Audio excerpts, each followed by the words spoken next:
عاملين ايه؟ النهارده انا هكمل بقيه الكيرلي هير جيرني، والتوبيك اللي هنتكلم عليها النهارده ازاي تعملي ستايلينج لشعرك. فيلا بينا.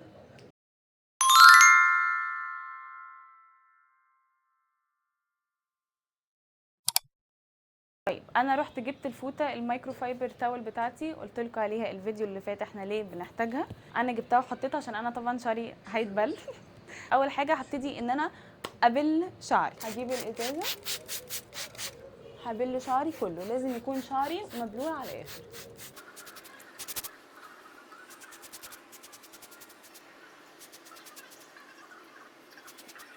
تاني ستيب انا هعمل ايه؟ هاخد الليف ان بتاعتي وهحطه على شعري كله. دي قد كده اللي انا بحطه.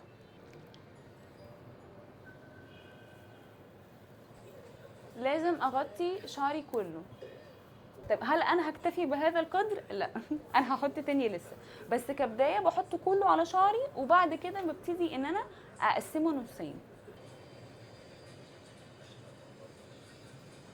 هجيب برضو ازازه الميه وارش على النص اللي انا هعمله. انا هبتدي بالجزء ده دايما، انا بحب ابتدي بيه.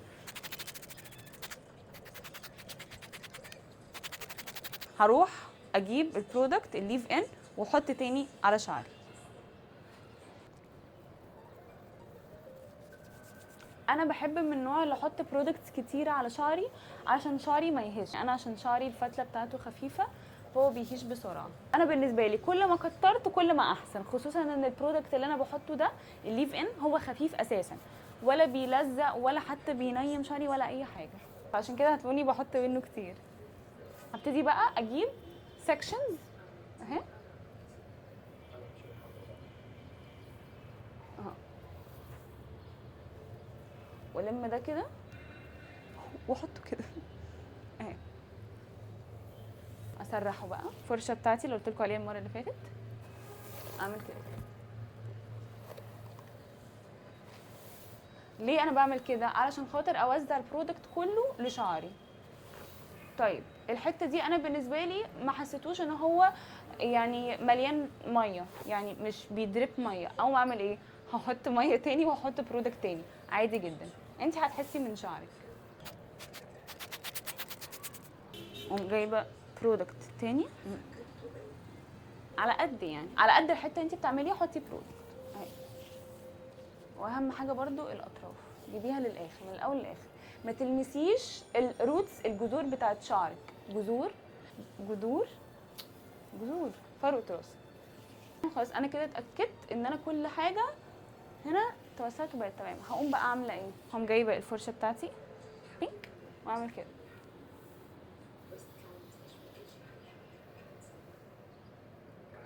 اهي. بصوا، حابه ان انا اتاكد تاني هقوم عامله كده برضو اهي، واعمل كده اهي. طيب انا حبيت بقى افك لان هم داخلين في بعض، هعمل ايه؟ هقوم جايبه المشط واقوم عامله كده اهي، تلاقيها مفكوكه بس كده. شفتوا بقت كيرلي ازاي؟ هو كيرلي بس قصدي ان هو بقى مدي شيب. هعمل بقى كده في بقيه اجزاء شعري. انا هقسمهم سكشنز، هحط ميه وبعد كده برودكت وابتدي ان انا اوزع. هرجع دي لورا واخد بقى الجزء التاني هنا اهي.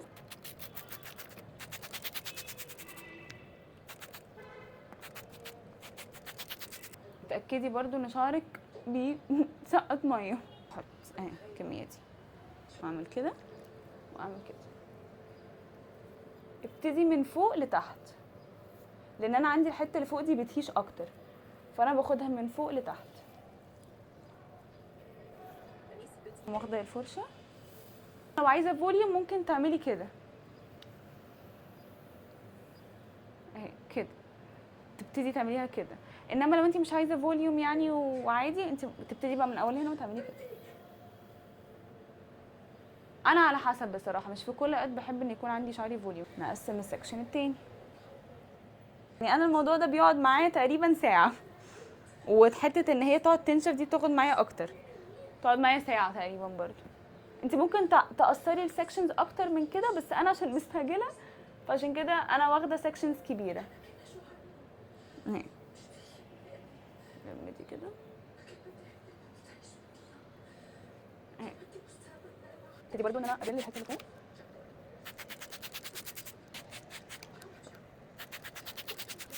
قفاية بل.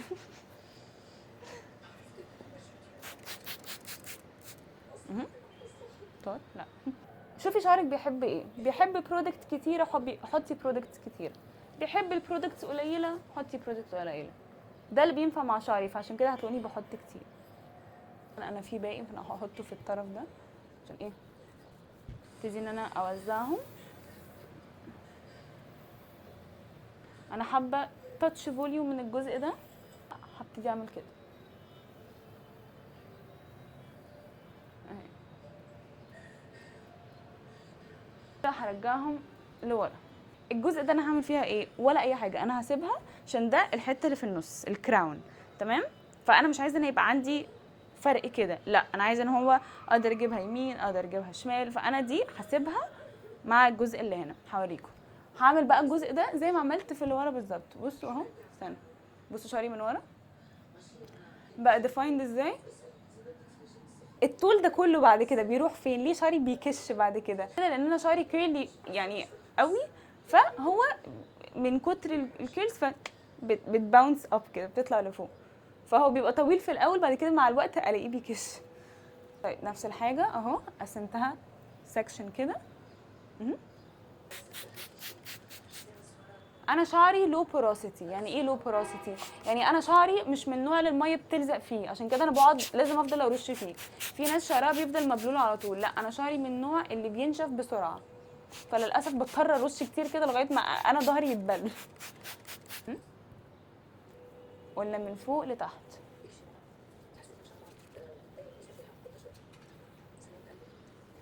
هجيب الفرشه واوزع، اعمل ستايلينج اهو.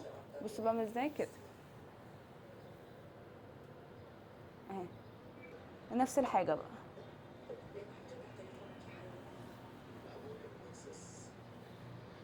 مش عارف كده. ابتدي اخد الجزء ده بقى برضو واملاها ميه.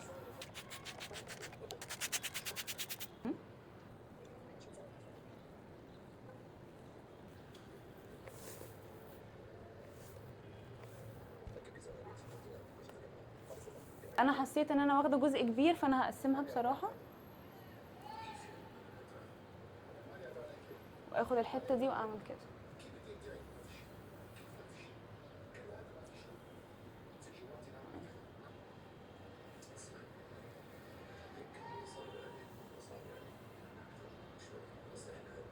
هتلاقوا مثلا شعري كده عنيد ما بيعملش حاجه، ده عشان انا شعري بدأ ان هو يطلع منه بيبي هيرز، فعشان كده انتوا هتلاقوا مثلا ايه عندي حته زياده كده. الموضوع موال. عشان كده مش في كل اوقات بيبقى ليا طاقه اني اعمل شعري ستايل.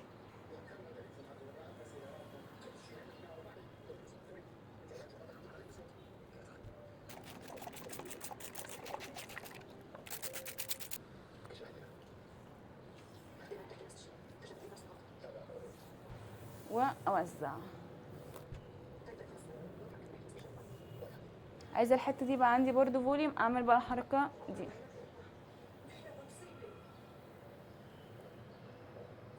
كده.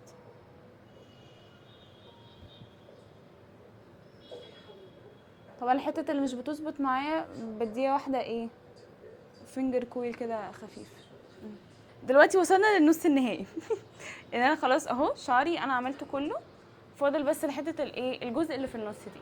هبلهم الاول، بعد كده احط عليهم برودكت عادي جدا. ما هي خلصت، هروح املاها واجي تاني. يلا بينا. بليت الحته دي، ابل الحته دي. هو شكله معاق والله انا عشان هو اتبهدل معايا كتير بصراحه، وكسلت اجيب واحد تاني من ساعتها. نبتدي بقى نجيب الليف ان. وقعت على السجاده مش مشكله. نفس الحاجه برضو، هاخد الحته دي احط فيها الليف ان من فوق لتحت، ونفس الكلام هكرره الناحيه التانية، بس لازم اكتر بقى عشان الحته دي اكتر حته عندي بتهيش. فلما لما شعري من قدام بيهيش مش بيبقى شكلهم لذيذ بصراحه، فانا بكتر بقى على قد ما بقدر.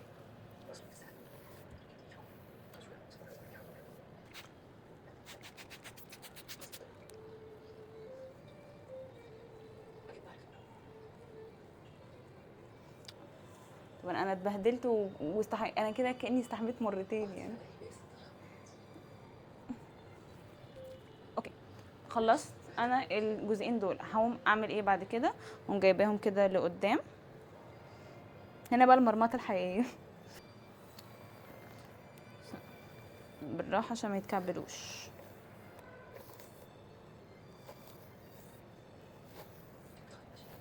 هبتدي بقى ان انا اقسم شعري لسكشنز.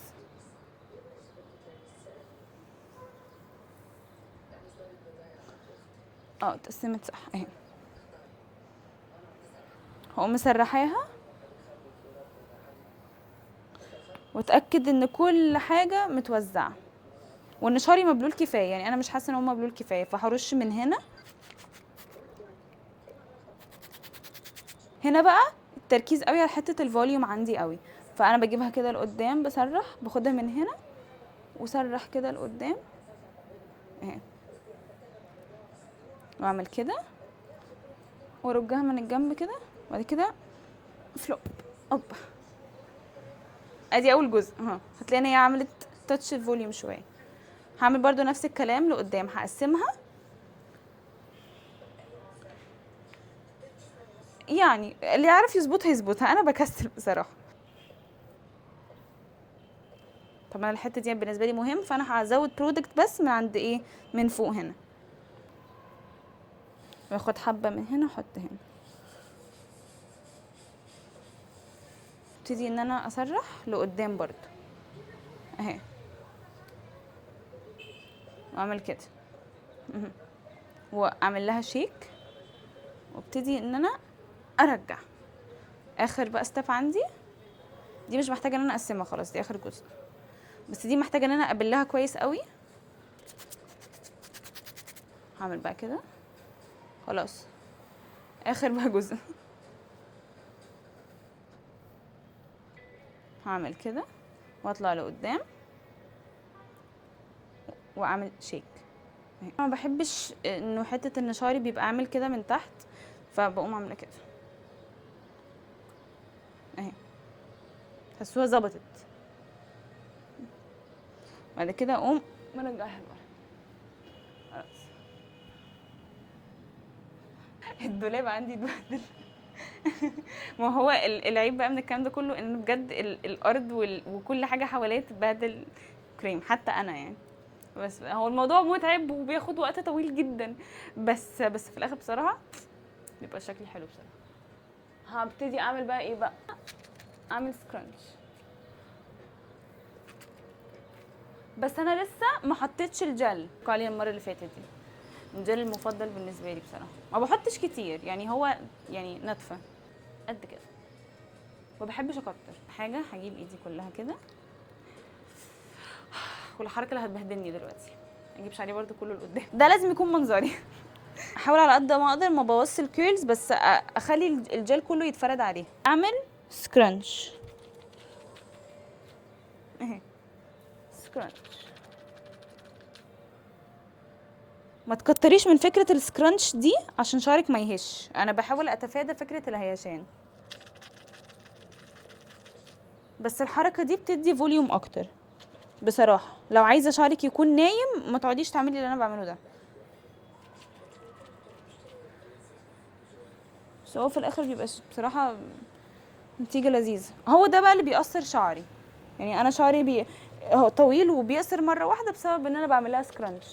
برضو لو عايزه شعرك يفضل طويل يعني شويه على الاقل، يبقى ما تعمليش فكره السكرانش دي خالص، وزعي بس الجل وخلاص. انا المفروض بعمل ايه دلوقتي؟ انا يا بعمل بالديفيوزر سشوار يعني، يا اما بسيبها اير دراي، يعني انا بنزل الشارع واخلي شعري هو اللي ينشف مع نفسه. لما ما يكونش عندي وقت بنزل الشارع عادي وبخلي ان شعري ينشف من الهواء. طيب لو انا عندي وقت، لا بطلع السشوار، ببتدي ان انا اسشوره. تمام. طبعا انا مستعجله فانا مضطره ان انا انزل اسيبه اير دراي بالهواء. بس لو عايزه فوليوم يبقى بالديفيوزر، لو مش عايزه فوليوم وعادي يبقى اير دراي. في كده حاجتين انا بالنسبه لي الموضوع يناسب يعني. لما انزل وارجع هيكون شعري نشف، فهوريكم في الاخر هو عامل ازاي. ده شعري بعد ما نشف اهو. تمام. هتلاقوا فيه حتت يعني لسه جامده شويه كرانشي اهي. تمام. فانا هعمل ايه دلوقتي؟ انا هاخد اي زيت عندي، انا مثلا بستخدم دي قلت عليها الفيديو اللي فاتت. تمام. وهاخد حرفيا مش هاخد كتير، هاخد نقطتين، وهبتدي ان انا اعمل كده واخد شعري ده كله واعمل كده. اول حاجه هفرط الزيت كله على شعري، والحتت الكرانشي دي هبتدي امشي ايدي عليها كده من غير طبعا ما ابوظ الكيرلز اهي كده.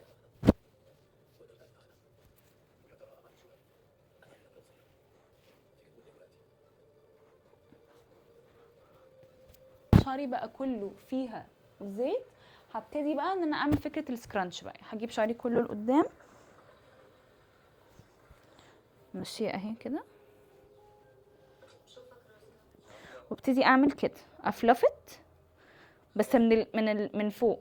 ابتدي اعمل كده، شايفين ايدي اهي فوق، وابتدي اعمل كده عشان ما يبقاش عندي حته فيها كرانش. هتلاقوها فكت حتى بقت احسن.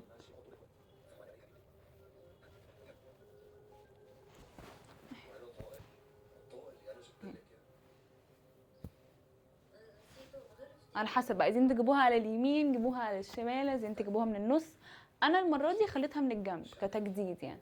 بس اهي بص هملفلف كده اهي، بصوا فكت ازاي تحفه اهي. ده شعري بعد ما فك. طبعا هو الطول ده يعني هو كان اطول من كده شويه، بس طبعا عشان هو كيرلي فهبتدي ان هو يباونس كده لفوق بس اهو كده اهو خلاص بس كده. فانا كده خلصت. يا رب يكون الفيديو عجبكم، ولو حبيت تسالوا اي حاجه اكتبوا تحت في الكومنتس، ويا رب تكونوا استفدتوا، واشوفكم المره الجايه. باي باي.